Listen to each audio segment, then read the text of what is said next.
বাংলাদেশের ফুটবলে সিন্ডিকেটের দৌরাত্ম্য চলে আসছে দীর্ঘদিন ধরেই। সাবেক বোর্ড সভাপতি কাজী সালাউদ্দিনের আমলে এই সিন্ডিকেটের দৌরাত্ম্য ছিল অনেক বেশি। পরবর্তীতে তাবিত আওয়াল ফেডারেশনের সভাপতি হওয়ায় অনেকে আশা করেছিলেন যে বাফুফে থেকে সিন্ডিকেটের সকল হাত ভেঙে দিবেন তিনি, কিন্তু ঘটনা ঘটেছে তার উল্টোটা।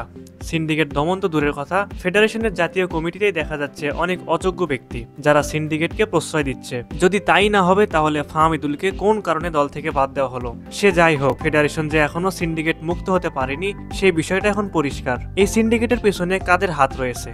এই প্রশ্নের উত্তর খুঁজতে কোনো রকেট সায়েন্সের প্রয়োজন নেই, সবই আমাদের চোখের সামনে ভাসছে, কিন্তু আমাদের কোনো কিছুই করার নেই। দর্শক, চলুন জেনে নেই ফেডারেশনের গুরুত্বপূর্ণ পদ থেকে কারা এই সিন্ডিকেটকে প্রশ্রয় দিচ্ছে। বাংলাদেশ ফুটবল ফেডারেশনের অভ্যন্তরীণে রয়েছে সিন্ডিকেট। সমর্থকদের দাবি, খেলোয়াড় নির্বাচন থেকে ম্যাচের স্কোয়াড ঘোষণা সবই নিয়ন্ত্রিত হচ্ছে একটি প্রভাবশালী গোষ্ঠীর দ্বারা। বিভিন্ন সূত্রে জানা যায় যে এই সিন্ডিকেটের পেছনে রয়েছে তিনজন প্রভাবশালী কর্মকর্তা। তারা হলেন আমিরুল ইসলাম বাবু ও সত্যজিৎ দাস রূপু। তবে সবচেয়ে অবাক করা বিষয় হলো সিন্ডিকেট এই তালিকায় নাম শোনা যাচ্ছে বসুন্ধরা কিংসের মালিক ইমরুল হাসানের। দেশের ফুটবল উন্নতির দায়িত্ব তাদের হাতেই, অথচ তারাই যদি দেশকে ধ্বংসের দিকে ঠেলে দেয় তাহলে সাধারণ দর্শকরা কোনোভাবে এটি মেনে নিতে পারবে না। বাংলাদেশ ফুটবল ফেডারেশনের সিন্ডিকেট কতটা নিখুঁত তা ফাহমিদুলকে বাদ দেওয়ার পরই বোঝা যায়। সমর্থকদের দাবি, খেলোয়াড় নির্বাচন থেকে ম্যাচের স্কোয়াড সবই নিয়ন্ত্রিত হচ্ছে তাদের দ্বারা। ফাহমিদুলের বাদ পড়াকে তারা দেখছেন এই সিন্ডিকেটের একটি কাজ হিসেবে, যাতে বাংলাদেশি বংশোদ্ভূত তরুণ প্রতিভা যারা বিশ্ব ফুটবলের মাঠ মাতাচ্ছেন তারা যেন দেশের হয়ে খেলতে আসার উৎসাহ হারান।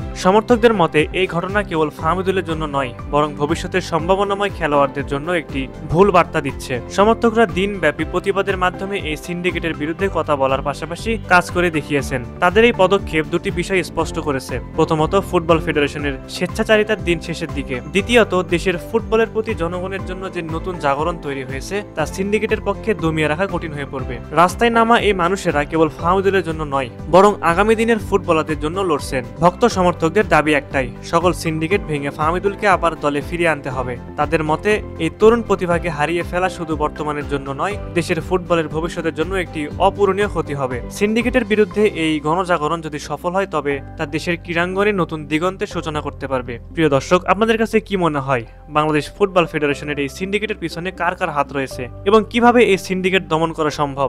অবশ্যই আপনারা সেই বিষয়ে আপনাদের মূল্যবান মতামতটি আমাদের কমেন্ট করে জানাবেন।